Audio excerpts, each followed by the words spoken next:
primeira aula prática de radiologia torácica, cujo tema é doenças da pleura. O espaço pleural é virtual e está situado entre a pleura visceral, que está diretamente conectada ao pulmão, e ao restante, que está em contato com a parede torácica, mediastino, diafragma e região cervical. Os pulmões estão envoltos quase totalmente pela pleura, exceto nos hilos pulmonares e nos ligamentos pulmonares. Os ligamentos pulmonares conectam os lobos inferiores ao mediastino. Nesta imagem é possível observar em azul partes da pleura parietal, mediastinal e diafragmática, e em contato com os pulmões a pleura visceral, inclusive com as fissuras interlobares, que normalmente são duas à direita, oblíqua e horizontal, e uma à esquerda, apenas oblíqua, separando os diferentes lobos. A pergunta que se faz e que é importante é se os métodos de imagem podem visualizar, podem mostrar as lesões ou melhor, as estruturas pleurais. E a resposta é não. Quase nunca se vêem as estruturas pleurais, né? Exceto em algumas incidências radiográficas que podem demonstrar, ou mesmo na tomografia, que também pode mostrar as fissuras, mas normalmente o espaço pleural não é visto.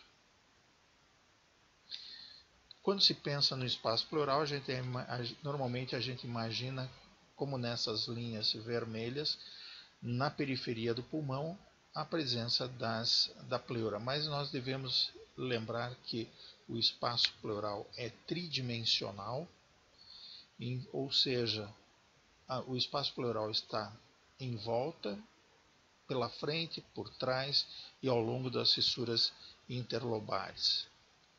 Sendo assim, né, sempre lembrar, espaço pleural tem 3 dimensões, e isso justifica o porquê que a morfologia que as lesões pleurais podem ter, e inclusive podendo ser bastante variáveis, dependendo da localização em que as lesões estejam.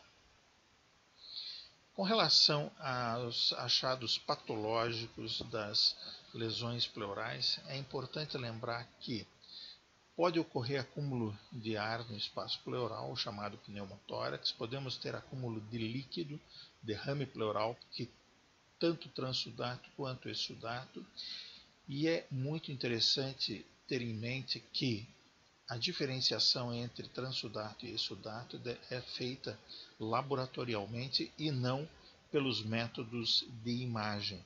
Excepcionalmente ou de forma não habitual, os métodos de imagem podem demonstrar ou podem sugerir que um derrame seja complicado e mais provavelmente um exsudato. Mas, de qualquer forma, sempre a avaliação em termos do que está causando esse derrame deve ser feito por meio de exames laboratoriais. E outra situação que está associada à lesão pleural é as proliferações celulares, que podem ser malignas, tanto neoplasias primárias ou metastáticas para a pleura, quanto relacionado aos processos inflamatórios ou infecciosos, no caso de empiema pleural. As lesões pleurais podem ser estudadas por todos os métodos hoje utilizados, seja raio-x, ultrassom, tomografia computadorizada e ressonância magnética. E é importante sempre lembrar como que essas lesões vão se apresentar, considerando os achados patológicos de acúmulo de ar no espaço pleural, derrame ou proliferação celular. A gente deve lembrar que quando há pneumotórax, vai se ver imagens com atenuação semelhante à do ar. No caso dos derrames e proliferações celulares, a densidade é semelhante à da água. Mas não esquecer que muitas vezes lesões pleurais podem calcificar. então densidade de cálcio também pode ser vista.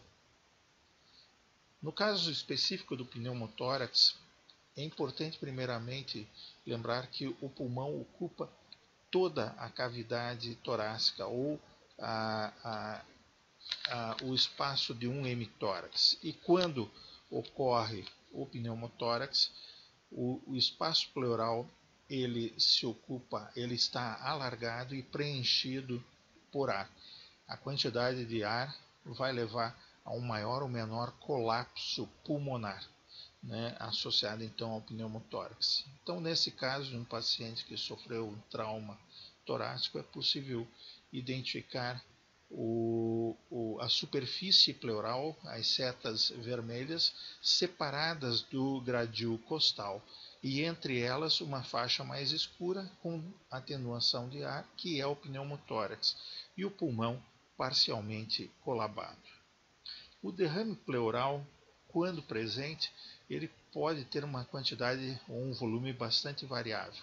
Os pequenos volumes em pacientes cuja radiografia é feita em pé, em posição ortostática, se acumula, quando esse derrame é livre, nas porções basais e principalmente junto aos chamados seios costofrênicos, ou seja, aonde o diafragma se aproxima da parede torácica. E aí há uma indefinição, uma obliteração do seio costofrênico. Conforme a quantidade de líquido aumenta, progressivamente vai havendo maior colapso pulmonar por compressão do derrame sobre o pulmão, e esse líquido tende a se estender entre o pulmão e a parede torácica, ou entre o mediastino, fazendo com que se forme um menisco nessas porções mais laterais.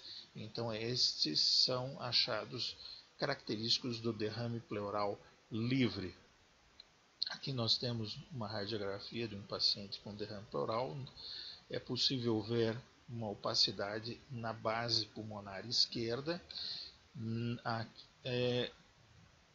A cúpula diafragmática, a projeção dela é a linha vermelha, e abaixo, na região subfrênica, uma imagem hipertransparente relacionada à bolha gástrica. Notem que acima da bolha gástrica, a dupla seta, ela aponta para a distância entre a superfície pulmonar e a bolha gástrica. Esse espaço normalmente não deve passar de 2 centímetros, e nesse caso está alargado, o que denota que existe líquido abaixo do pulmão. E as setas amarelas mostram o aspecto de menisco na periferia pulmonar. As radiografias elas são limitadas para dizer se há lesões associadas às alterações pleurais, seja associada a pneumotórax, seja aos derrames ou às proliferações celulares. Então, aí, nessa situação, o que se deve fazer na investigação por imagem? A tomografia computadorizada é o método de escolha na avaliação após a identificação de uma lesão pelas radiografias.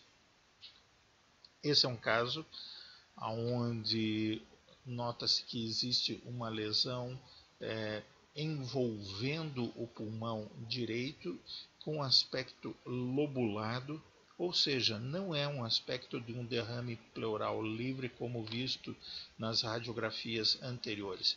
Normalmente, qual o exame a ser feito, ser solicitado, é a tomografia computadorizada.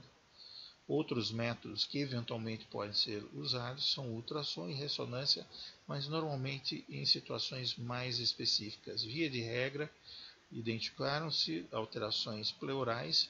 O método que pode trazer informações adicionais de primeira linha, depois do raio-x, é a tomografia computadorizada.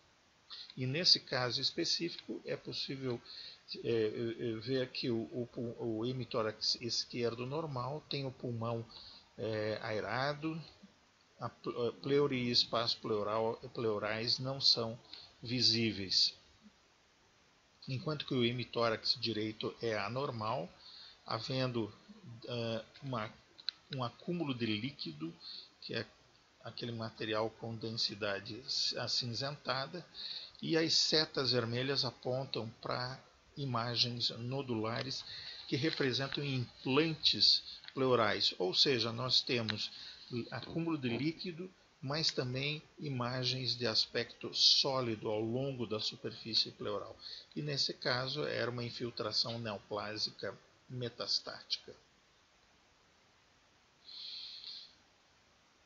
Além das radiografias simples e a tomografia, outros métodos que podem ser utilizados na avaliação de pacientes com lesões pleurais são a ressonância magnética e a ultrassonografia. A ressonância magnética é um método adjuvante à tomografia computadorizada e pode ser utilizado também como um exame adicional para avaliação de neoplasias pleurais. A ultrassonografia também é um exame que pode ser utilizado na avaliação das lesões pleurais, principalmente no que tange à realização de biópsias e de processos e de intervenções como drenagens pleurais. Esse é um caso de um paciente com uma coleção pleural, coletando-se principalmente nas porções laterais do hemitórax direito, e é possível observar que essa coleção ela não está em posição habitual para um paciente em posição ortostática, que deveria ser junto às porções inferiores dos pulmões, ou seja, ele está nas porções laterais, o que sugere que possa ser um derrame complicado, loculado, e a ultrassonografia, nesse caso, mostrou a presença de septos, e ali é possível ver as setas vermelhas mostrando para os septos que separa o derrame em várias lojas, e as bolinhas vermelhas estão mostrando duas dessas lojas, e nota-se com ecogenicidade bastante diferente uma da outra. Então isso denota um derrame pleural septado e de aspecto mais complexo. Essa é uma das situações onde possivelmente esse, ou provavelmente esse, é um exsudato e não apenas um transsudato. Concluindo, a avaliação das lesões pleurais dá-se por imagem normalmente por radiografias simples do tórax, e a avaliação a seguir por meio da tomografia computadorizada quando se buscam as causas dessas lesões. No caso de pneumotórax, a presença de situações que levem ao aparecimento de um pneumotórax espontâneo, primário ou secundário, ou de causas pulmonares ou relacionadas ao mediastino ou parede torácica que justifiquem a presença de um derrame pleural, ou mesmo a avaliação de lesões infiltrativas da pleura, como no caso de neoplasias. Outros exames que podem ser eventualmente usados são a ressonância magnética e a ultrassonografia. Especificamente, o PET-CT é um exame útil na avaliação das neoplasias pleurais, no estudo da extensão dessas lesões. E a ressonância magnética com técnica de difusão também permite que isso seja feito. Obrigado.